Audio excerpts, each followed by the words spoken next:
Hello, guys. My name is Vincenzo Toscano, and welcome to another episode of the eCommerce Lab by Ecomcy, where we're going to be talking everything related to Amazon FBA, private label, and e-commerce. And today, we bring you another special guest. Her name is Nikki Lindgren, and she's the founder and managing partner at Pennock, where they specialize in a sustainable and long-term approach, grow basically brands in D2C. That's why I wanted to bring Nikki today because when it comes to, especially with us mainly do business in marketplace such as Amazon and Walmart, sometimes it's difficult to really open our mind and strategies beyond what we can do in the D2C side of things and how we can actually bring things such as social commerce to the equation, which is something that is such a big thing that has been affecting and basically penetrating e-commerce. Like we see TikTok Shop really being a topic that is all over the place. Like you go to LinkedIn and every person is talking about how this is bringing significant growth to their business. And that's what is effectively wanted to talk with Nikki today, like how things such as TikTok Shop, if you effectively implement them, can help you grow your business. But beyond that, what are the foundations you need to have in place before you actually put money into paid media and go into scale mode? So Nikki, it's a pleasure to have you on the show today. How you doing? Great. And so thank you so much for having me here. Pleasure. Thank you so much for coming to the show. For me, this is such an interesting topic. I feel social commerce, as I told you, in the Amazon and Walmart community is becoming more trendy than ever. And the reality is because effectively what is happening is that people is struggling in marketplaces because fees are going up.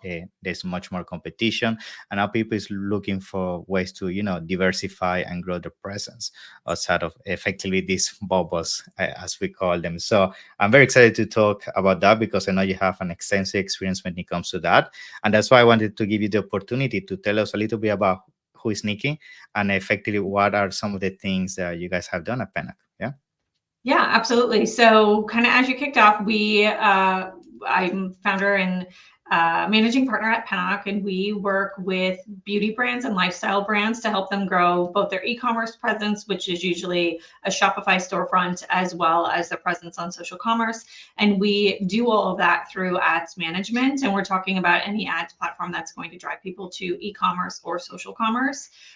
We do a little bit of SEO work for a handful of our clients too, but those are really our core disciplines and the areas in which we focus.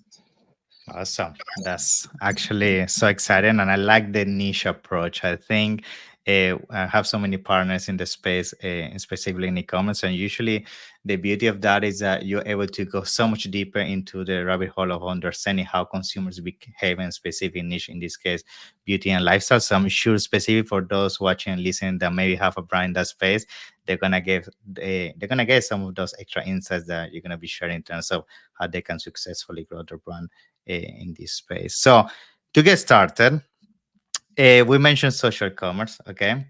And social commerce is such a broad term because it includes so many things. So I guess we can start with the definition of what social commerce means because it's not the same as e-commerce as we know it. So let's start with that, and then of course we use that as the starting point to go deeper into the topic. Yeah. Yeah, sure. So social commerce for us in the e-commerce space generally means Instagram shop, or AKA Meta shop behind the scenes, and TikTok shop. And so the work we're doing on those two platforms that facilitate growth of those two platforms is really pushing as much traffic to purchase from those social shopping environments on TikTok and really on Instagram as possible. And we facilitate that mostly through paid ads, but we'll help with strategies around creators, affiliates, etc., that can also help grow there. I will say within like more of the beauty space, there is a platform called Flip that gets used a lot, and that's really just a product review site and a little bit more of a affiliate environment. So we haven't done a lot of work there, but it's just something we kind of have to stay in the know of where else people are doing social vetting and justification for products and purchase.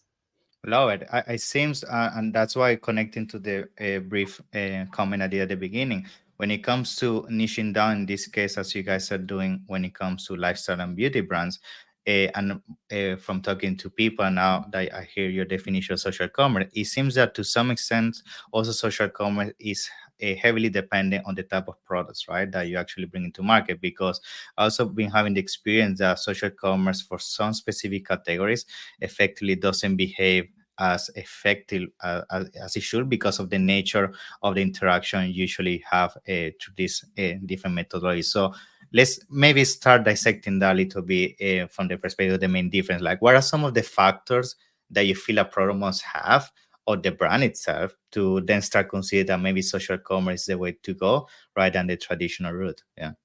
Perfect. Yeah, I think it kind of comes down to understanding your business, the problem your business is solving with its products, and then your persona. And I bring this up because if you're a high price point item, let's talk about a sofa or a couch for your living Yeah. room, that's thousands of dollars.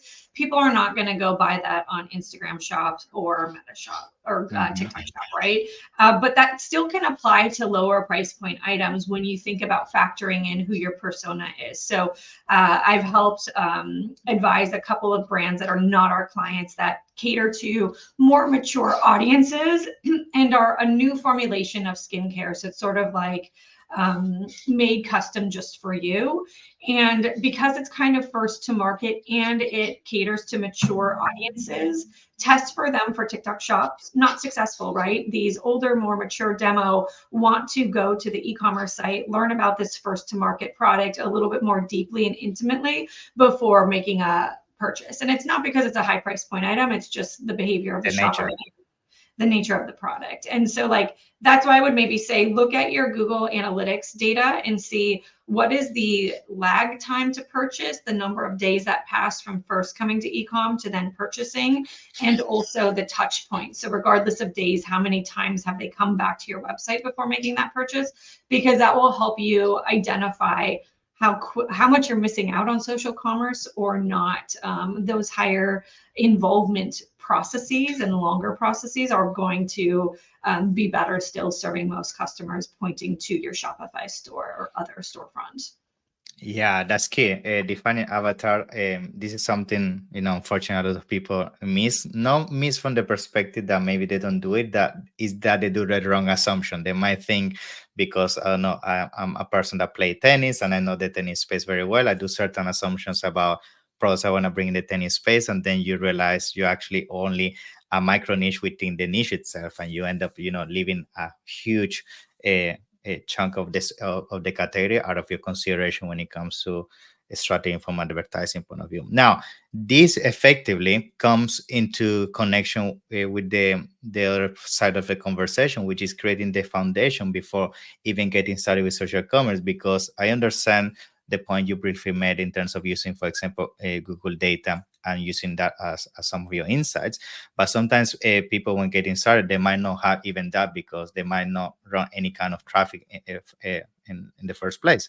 So I guess I'm curious to know, and I'm sure you have done this with so many of your clients already, like if you're looking to launch to market for the first time, and you don't really have insights because you don't have any test data, is there any maybe tools or methodology or exercise that you implement with these brands to really understand, okay, this is effectively the way we can determine the avatar, and from the avatar we can decide if social commerce is for us or not? Is there some kind of tips you can provide on that Yeah, subject? sure. I'll try to answer that as best I can. And it's a little convoluted because I think like there are two paths to success for new brands. And I think it really matters on kind of like the funding and where they are in their life journey. And I mentioned to this prior to the recording, but there are some early stage brands that are self-funded and they don't have their earned or owned media on lockdown, which is really kind of your organic social growth and engagement, your email, SMS, and then anything in the PR or creator lane. It's all like going not so well yet, right? So if those things are not going well and you're like, and I have a couple $1,000s to throw at ads, it's usually not enough to create that flywheel effect. And so we're pretty methodical around the timing by which page should be brought into play. And it will depend based on like the funding, the life stage of the brand, even if it is earlier. And so if you're kind of going to market, you know your persona, you're not quite sure what you're going to have from a budgeting perspective, but your price point is such that you think people are going to buy quite quickly, I would probably explore social commerce maybe even before e-commerce ads pointing to e-commerce, just to reduce that friction as much as possible. You also might be working on improving your website or really just stacking it up, in which case like pointing to social and not having them really even explore the experience on your website could be beneficial. But again, those are for those brands that we do believe would convert quite quickly on social. Nice. And now, I guess the question a lot of people may have from this is like from e-commerce, for example, when we have the thought of going the e-commerce route, usually there are some big names that come to your mind very naturally, like Amazon first and Walmart and so on. I guess my question would be in the social commerce side of things, because then we have Meta, we have TikTok as one of the main players. Is there any of these specific companies I just mentioned that you would say is usually the one that can in 2024 give you the highest chance of success given the traffic that they currently bringing to the table or the level of engagement? Because I'm sure, like as people say in the commerce of things, that Amazon's usually the fastest way to get those initial sales because of the market penetration they got. I'm sure maybe in social commerce you have some insights about what is the best platform to get started at first, right? Yeah. So obviously every brand we work with is doing its work to get into or better placement on Amazon ASAP, since that is like the market dominator right now. And I'm excited to see Walmart coming a little bit more front and center Mhm. and really giving them a run for their money. Related to social, I think I would honestly, if in your gut, you as a founder or a marketer at an e-commerce business, like don't have a point of view on who's going to respond better, the user base on TikTok or the user base on Instagram, I would be launching them both. They do have different strategies by ways of like what types of content is going to engage the person to even cross the fence and make the purchase. But if you really don't know where success is going to be most likely, they're not that complicated to set up. It's going to take a couple hours per platform. I would say that would be a worthwhile exercise, is getting live on both Instagram and TikTok and seeing which one wins. We've had surprises. Like we've had brands that we believed were so Gen Z and Gen Alpha and native to TikTok, and then ads in Meta Shop do better. So I think it's a try. Like that would be a worthwhile A/B test, I guess, is my take on it. Cool. Now, when it comes to getting started on this platform, you mentioned something there that I feel people struggle a lot, which is content, right? Especially when you start want to do content at scale and enough quantity to make a significant impact, can become very costly and time consuming. So I guess my question for you, because I know a lot of people will encounter this issue, is there any maybe period before going live in social commerce that you should invest into creating as much content as possible, in terms of, let's spend the first 2 months only working with the top influencers and UCG content to have a lot of at least 1 month or 2 months in advance of content? Or how you try to basically create a timeline where once you go the social commerce route, essentially you don't become the bottleneck of what those markets by nature demand from you, which is content. So how you keep up with the speed of it? Yeah, I mean, I would reduce as much friction as possible. So I think like if the goal is to get TikTok Shop lives and test whether or not it's a plausible long-term place to be, don't put so many time blockages in front of you. So by that, I mean, work with a couple creators right now, get a couple affiliates set up, get a couple posts a week minimum in the calendar of things you're capable of doing, and then throw Spark ads at everything. If you have the budget to Spark, even $20 a day is the minimum. $50 a day is more likely. Like if you have the budget to do that, there's no reason to wait. So I would say like reduce those needs to wait 2 months because you have to build this content XYZ. I would say throw the few dollars per day at it to prove it out more quickly, so that then you have the case to say, now we do have to invest in the content. Interesting. And you mentioned that's something that I'm sure a lot of people might be wondering, what is that, which is Spark Ads. So it would be interesting if you can tell us a little bit more about that. Yeah. Yeah, so in the ad space, and something similar applies on Meta, they're just called boosts over there. But in the ad space, when you're running campaigns through the proper ads manager, so the TikTok ads manager, there are two ways in which you can load ad content. One is you create it elsewhere and you load it as an ad in the back end. The other is you pick up organic content and it's called Spark on this platform. So you're picking up your brand's organic content, or you're picking up your creator partner's organic content about your brand and using that as ads. And, I had a client reach out to us last night saying like, oh, Sparks are doing so much better than ads. Why is that? And I think it's just the nature of where we are in space and time of just like, no one wants to be sold to. Some brands' ads are still very salesy, and their Yeah. organic content is more educational or fun or all of the things that engage us, right, as consumers.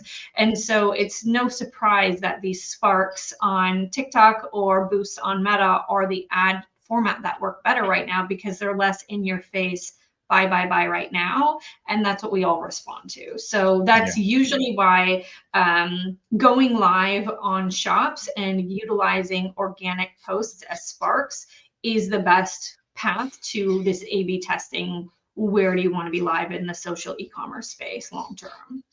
Yeah, because I guess essentially what they're doing, which is effectively the nature of social commerce, it has the surprise effect. It's like you as a consumer don't expect these ads to show, and then they surprise you, and then if Right. emotionally touch the need that you're effectively can convince you to buy, you take the action Yeah. on the spot, right? Right, and people targeting you over and over again and follow you around every single place you go. Now I guess the question with this is like, I feel maybe of course this is going to be super effective at the beginning, when especially when you don't have data, you don't have really enough KPIs to make a validated decision on where you want to scale things to. But I guess for people that is already maybe doing a Spark ads or Boost posts, and then they're starting to think, okay, I already have some clear insights about where the business is going, what is my avatar, what is happening. What is effectively the next stage in social commerce to take it to the next level? What I mean is like, do we start being much more specific with the avatar? How do we go from there? Yeah. Yeah, so I think because in the ad space, so much of what makes a good campaign structure is leveraging machine learning, which means we as ad buyers are no longer saying, this person is in these couple of regions of the country, the world, their household income is XYZ, and they like Burger King. I'm just making it up. We're Hmm. not putting that into the system anymore, right? We're just saying, hey, our goal is a conversion. You go out and tell us who converts. What people get lost in there, they're like, well, first they're like, why do we even need a ad management agency? It seems so simple. But the second part of it is also like, why do we need to build personas at all or maintain them? And it's truly because the ad unit has to speak precisely to that persona, and that's when you have the recipe for success. So in terms of figuring out how to then scale, it's really creating some sort of back end math around like, for every X dollars in spend, you're going to need new assets. Are they going to come from the brand? Are they going to come from the creator? Are they going to, do you have a plan for that? Right. So that's like the first line of defense. And then the next is when things start to fatigue in any ad campaign, like you have to have strategies. And yeah, they're all going to be machine learning strategies, but you have to have someone knowledgeable enough who can see the trends and the tea leaves and kind of like make sense of the right next move before it becomes a problem. So that's sort of like the scope of what happens in this lane in terms of like, how many dollars do you spend, what types of campaigns, and where. It's all going to vary a little bit client by client and what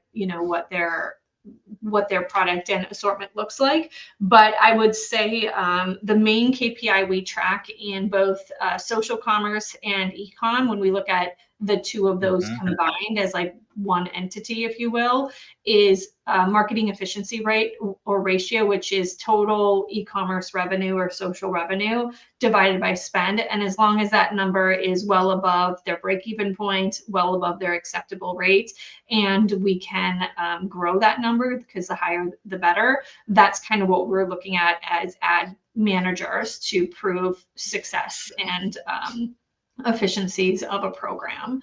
And I think the benefit of doing things that way is it allows us to have the client come on board with this need to do a little bit more awareness rather than remarketing. Because in the old days, when we were stuck in CAC or MER or CAC or ROAS specifically, some media buyers were a race to like, how much can you spend on remarketing? Because that's where all of the efficiency comes from. But in this new lane where we're focused on MER, we get to say, hey, we can spend 30% more on awareness and it doesn't impact your MER. So wouldn't you rather us do that than remarket to people, 8 times per day just to like desperately ask them to convert?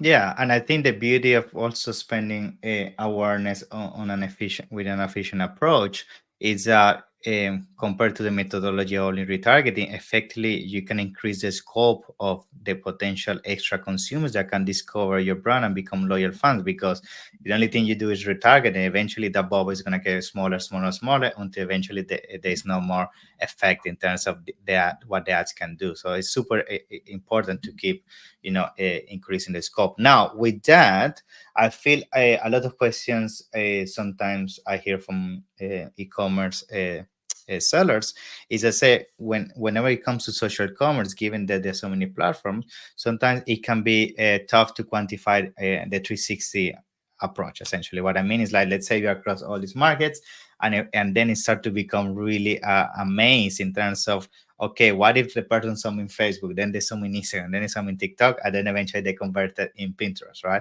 It's like it becomes such a complex machine, and then it can be tough to really understand which one is actually giving you the best ROAS. So I know the softwares around that and so on, but high level in terms of advice, like why you recommend people, especially when getting started, to quantify maybe which one is the channel bringing the best impact on this. Yeah, and you're right. Like using a North Beam or a triple whale makes the life of telling that story a lot easier. But I think like this is the beauty of looking at things from an MER perspective, right? Because if we can say, okay, we're spending 50K a month over month, and you aren't dropping any new products, so the business is pretty steady. However, we're going to take 10K one month and spend it on Pinterest for the first time ever. If we can do that and also sustain their MER, there wasn't a risk in doing that, right? I mean, there wasn't a reward either, but like it didn't hurt the business. So then we kind of get to toggle around and say, how much can we play with this Pinterest thing? Start looking at traffic from Pinterest and like direct last click sales or GA4 attributed sales, and kind of like make a little bit of sense of whether or not this is a place where we would want to invest heavier. So I think like at the simplest level, and I know some brand managers hate this because they're like, I feel so great. Like, what are you telling me? I don't feel confident with any of this. So I think it's sort of like first finding a way to get confidence in the strategy and then alignment on it. And we're like, there's never an instance where our clients like, stop telling me about ROAS. I don't care. Like, only tell me MER. Like, they absolutely want to know CAC or ROAS all the time. And then they want us to justify whenever it's declined, right? So like, that's not going anywhere for some time. But I think the more that can be like a secondary play, the better. We've got a client right now who top line is on fire. They're up like 150% year over year, but ROAS is declining. So like, we are in that situation in real time, and we're like, okay, well, if you want to focus on ROAS, we can flip our script and do way more remarketing, but like your top line. Yeah, exactly. Yeah. And I feel the conversation gets even more interesting when we start bringing to the equation lifetime value. Like, this is another thing that people don't even consider, because then on the surface you might think that yes, you're maybe not as profitable as you think, because essentially you're eating the customer acquisition cost.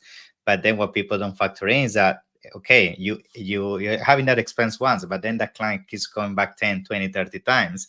And that's something that on paper, on the ads, that's not going to be reflective, but that's essentially pure profit that's coming organically, Right. Yeah. And that's like a part of that beginning strategy of like how we talk to clients that we're thinking about bringing on is not only is it earned and owned versus paid, and how do you stack up where your traffic comes from, how your sales are looking, but then like what do you have from a lifetime value perspective? Because those early stage brands, they're so new, they don't know what lifetime looks like yet. And if they're a couple years old, maybe they've got some data, but like, we don't know if they have a leaky bucket or if they really have a product that everyone and their mom wants. And so I think that's the challenge with the early stage brands, is like doing projections properly in that regard. Cool. Now, I want to start bringing a little bit about this before we end the podcast today, which is how this can affect, for example, people that do Amazon, right?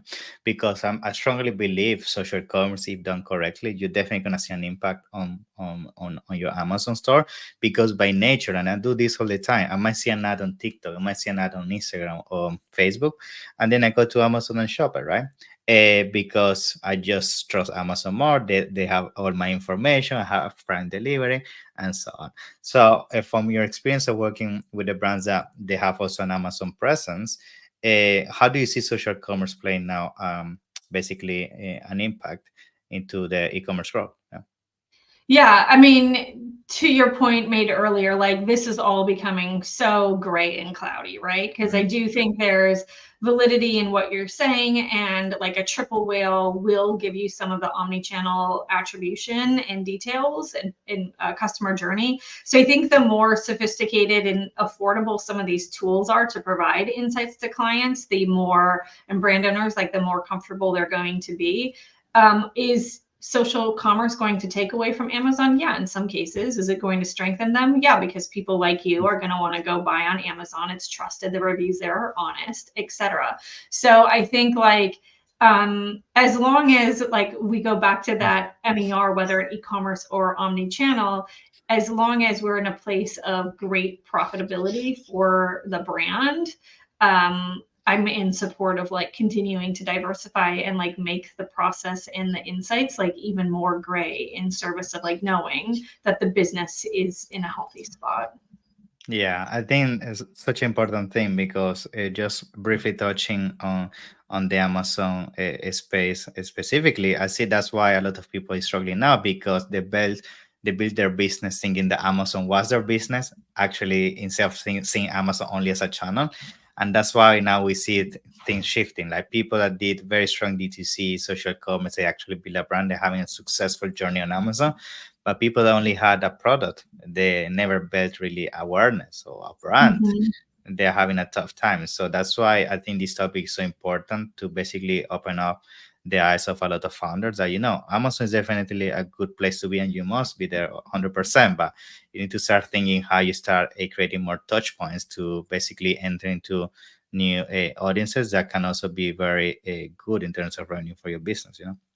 Yeah. And I think the final thing on there, because you did it, I wanted to jump in with this earlier, is like wherever you have the highest conversion rate or the best couple of channels for conversion rate, like that's where you should focus. I mean, getting someone to your e-commerce website to then have 1% of them convert might Tough. not be a good, scenario for a business. So that's where you do leverage the marketplaces as well as social commerce very hard, because the conversions come more easily there. Yeah, so important. Now, Nick, I think we covered, amazing topics, very good conversation. I love it. So, to conclude, is there any other insight maybe you want to share in terms of, everything regarding social commerce, or maybe some tips when people getting started? Just trying to get as much wisdom as possible out of you. Yeah, yeah. I mean, I think I would encourage anyone who isn't on TikTok Shop to get live there and test out some Spark ads to see if you can drive better results there than you maybe are on your Shopify e-commerce store. It's just kind of that proof point again to like figure out your long-term strategy. In terms of what we'd love to offer to anyone listening to the e-commerce lab today is, if they email me, Nikki@pennock.co, Pennock.co, I'd love to give them a free paid media audit and kind of look under the hood of their business with them. Awesome, Nikki. Thank you so much for that. I'm gonna make sure, guys, to put all the information in the description. Other than that, it's been such a pleasure. I appreciate your time, and I can't wait to have you again in the future for more Thank you so much, discussions about Nicole. this. Yeah. Thank you so much. Have a nice one.